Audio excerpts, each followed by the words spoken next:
This is Beavers All Access. Here's your host, Todd Mansfield. Welcome to Corvallis, Oregon, everybody. It's home of Oregon State University. Today, it is the home of a very special Beavers All Access. You know, Oregon State has always been a home to athletic excellence over the years. In fact, one of those periods of time was the 1960s. 40 years ago, you may not believe it, but this right here was the home of Bell Field, the home of track and field at Oregon State University, and home of one of the most unique athletes in that sport that they've ever seen. He was high jumper Dick Fosbury. Some of you may remember him for winning the gold medal at the Olympic Games before his senior season at Oregon State. But his journey to Olympic gold was anything but expected. What was more unexpected was his technique, known as the Fosbury Flop, because it changed track and field forever. The 60s were a decade of great success for Oregon State athletics. 5 years before Dick Fosbury became a Beaver, the cross-country team became Oregon State's first national champions. On the gridiron, quarterback Terry Baker won the Heisman Trophy. And in 1967, the Giant Killers were unbeaten in 3 games against top-ranked teams. The stars were lining up because we really developed into having some excellent teams. I mean, the football team, the Giant Killers in '67, were some of the best in the nation, and I was down on the field carrying the yard markers when we beat USC and O.J. Simpson, and I mean there were just some great, exciting days. It was also a time of great change in America. The Vietnam War, civil rights, and the loss of new voices in American politics created tension for many college students of that time. There was all this turmoil that was going on, but I had this one anchor for me to stay focused on, and that was the better the competition, the higher the level, the more I loved it, and the more I was really into it, and I thrived on that. In 1968, with countless distractions, Dick focused on his new high jump technique and improved his consistency. At the Summer Olympics in Mexico City, he showed the world the Fosbury Flop and revolutionized his sport forever. To me, the invention of the Fosbury Flop is as significant to the history of track and field as the fiberglass vaulting pole and rubberized track and field surfaces. That's how much it changed the event. It made the event very, very popular for a good amount of years, and fortunately those were the years where I was the most active, and really put the event on the map. The question was, could anybody else repeat what I was doing? And it was the kids that started the revolution. I remember in 1972, I was the only flop style jumper to win a medal. The 2 guys who beat me both used the old straddle technique. In 1976, all 3 medalists, including myself, used the Fosbury Flop. And from then on, after 1976, all the medalists in the high jump have been with the Fosbury Flop. Coming up, we'll look back at the early versions of the Fosbury Flop. I've looked at some of the old films that my father took. It was not graceful. Welcome back, everyone, to our special edition of Beavers All Access. Let's go back to the year 1967 right now, because back then, Dick Fosbury was a sophomore, 2 years away from winning Olympic gold. And yet, while a sophomore, he was in danger of not even making the Oregon State track and field team. Now, why would that be the case for somebody who would go on to revolutionize the track and field sport? Well, it was because he was still trying to perfect what would later become known as the Fosbury Flop. To find out what he was doing that sophomore year, let's jump in the time machine and jump way back and find out. Our coaches would take us out and they'd let us try everything. So we'd run, jump, throw, try every event. In the high jump, the coach actually taught us 2 styles. The antiquated scissor style, which you can see in the original Olympic Games, versus the modern straddle technique at that time. And I tried both styles, but the scissors stuck. Dick found that he was not competitive with the scissors technique, so he began to lean back during his jumps, and the flop was born. I modernized an old style and made it into something new. For me, the key was to stay in the game. Well, people took notice of him always because it was so radically different than anything else they had seen in high jumping. It's so much easier to learn, so much easier to do, and goes with what an athlete naturally should be doing. The straddle was really the anomaly. I've looked at some of the old films that my father took. It was not graceful because I was in this search mode. Fosbury caught the eye of first-year OSU track coach Bernie Wagner, who was looking for good athletes. We didn't have any high jumpers at Oregon State, according to the information I had, so I thought, well, this is better than nothing. And I remember him saying, I'm tired of being laughed at and I want to be a good jumper. And so we started on the procedure of getting him to try to learn the straddle again. Fosbury struggled with the straddle all of his freshman year, but he still trailed his two OSU teammates, and that was not good enough. Coach Wagner thought maybe it was time for a change. Well, it didn't work out for him, and that's when I decided that, well, maybe with these other two good jumpers that we had, decided maybe he ought to try the triple jump. And he opened the season at Fresno State his sophomore year with a jump of 6'10 1/4, which was very good in college jumping at those days. And so I knew I didn't need another triple jumper. Coming up next, Dick takes the Fosbury Flop on the road to Mexico City, where the world was watching. Welcome back to Corvallis, everyone, and our special edition of Beavers All Access, focusing in on high jumper Dick Fosbury. You know, between his sophomore and junior years at Oregon State, he made tremendous advances with the Fosbury Flop. He went from, in fact, a relative unknown to one of the best jumpers in the U.S. that year. But in 1968, as he headed towards the summer, nobody knew what lay ahead for Dick Fosbury. 1968, I started jumping indoors, and I cleared 7 feet for the first time, and Track and Field News put me on their cover, New Look. That winter, I continued to progress. We went into spring season outdoors, and I've got two great teammates, Steve Kelly and John Radatich, who joined me. We were the first university to ever have 3 7-footers at one university. After winning the NCAA indoor title, Fosbury had a dominating outdoor season, and he repeated his NCAA championship. His next step was the U.S. Olympic trials, and a chance to go to the high altitude of Mexico City. Once Mexico City was selected as a host, the U.S. Olympic Committee hired a couple of well-known coaches to study what the physical effects would be and the risks to the athletes. They established a high-altitude training camp, and they invited the elite jumpers from the first Olympic trials to go to the training camp, spend the summer there in preparation for the final trials and the games. Athletes were promised that the winners in L.A. were on the team, guaranteed. With a jump of 7 feet 1 inch, Dick won the trials in California and prepared to go home, only to learn that the rules had changed, and he had to do it all over again. I had to re-qualify, and I wasn't really prepared to jump high, so I was scared. We had the finals, and it was tight competition. We got up to jumping at 7'3", which was a 1/4 inch below the American record, and I was in 4th place.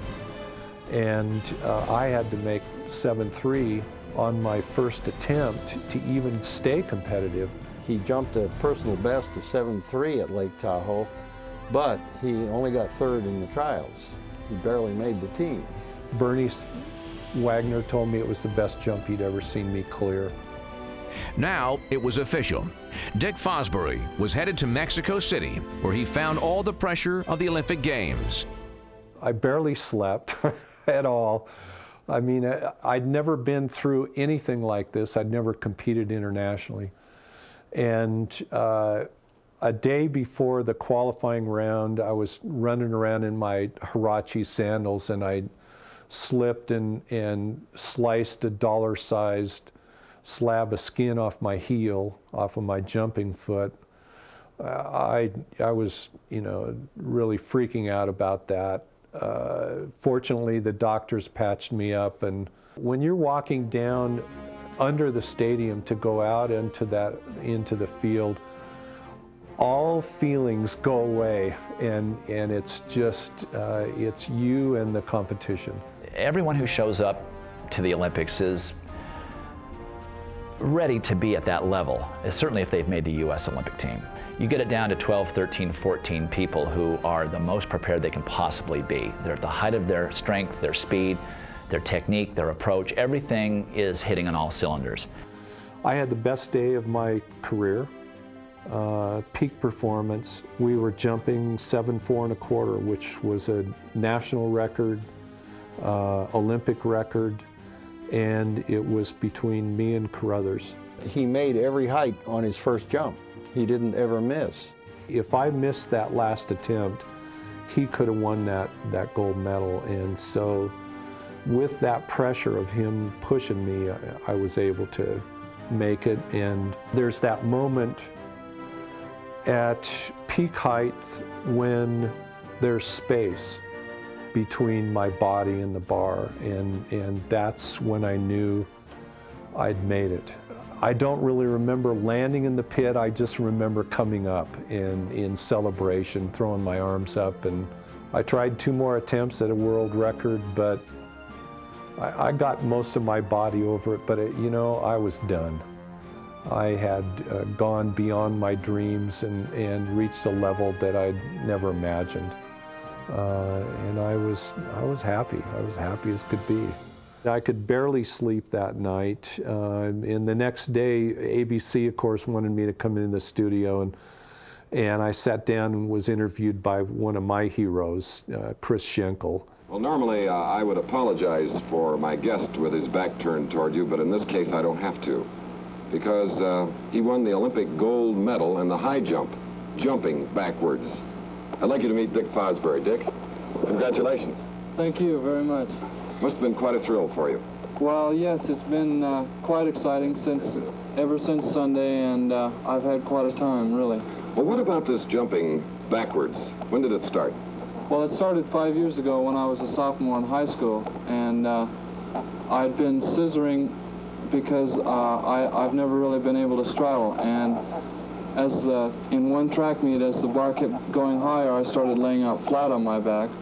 Who was just a real class guy, and I wore an Oregon State orange t-shirt. How would you like to see that Olympic record-breaking jump at 7.4 1/4 again? Yeah, okay, great. I think it'd be a great idea, so we'll just sort of go right back out there to the stadium, Dick, and I know that before you start, you do some psyching of yourself. Well, I'm mainly concentrating on positive thinking and just trying to watch myself go over the bar and trying to picture myself, just trying to tell myself that I can make it. You grip or clench the fists a little bit?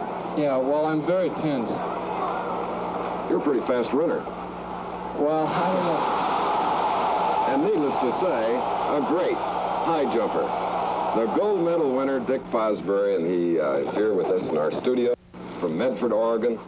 To be on the podium and they hang the gold medal over my neck and play the national anthem, the American flag is going up, and there's just that feeling, that I didn't really have a patriotic feeling toward my nation, but it was back home. It was the people in my hometown in Medford, Oregon that I thought about, my friends and family and the townspeople that had supported me doing sports, and that's what I connected to. Coming up next, the Foz becomes America's golden boy, but few can handle all the pressures of becoming instantly famous. Welcome back, everyone, as we continue on our very special edition of Beavers All Access, focusing in on Dick Fosbury, Oregon State high jumper. You know, he returned from the Olympics with gold around his neck. He was anointed the new golden boy in America. Everyone wanted 15 minutes with him. The problem was Dick wasn't ready for all of the attention, and he found out very, very quickly, sometimes people pay a price for fame. 1968, I had 3 years rolled up in one. Coming back after the games, I was on the dating game. I was invited on The Tonight Show. Johnny Carson tried to high jump. He cleared 4 feet. Later, I did the Mike Douglas show in Philadelphia. We high jumped out on the streets, and Mike had to beat Johnny. I think Mike jumped 4-1. The athletic department had requests from all over the world, and I know that it was a great opportunity for them. Dairy Princess was one of the most unusual. You know, it was really goofy, but she was very nice. Of course, she's the princess. She has to be nice, and I think her name was Melody Purvis. Wherever you are today, Melody. Requests were coming in from all over the world. Everyone wanted a piece of America's newest sports celebrity, but the fast lane caught up with Fosbury.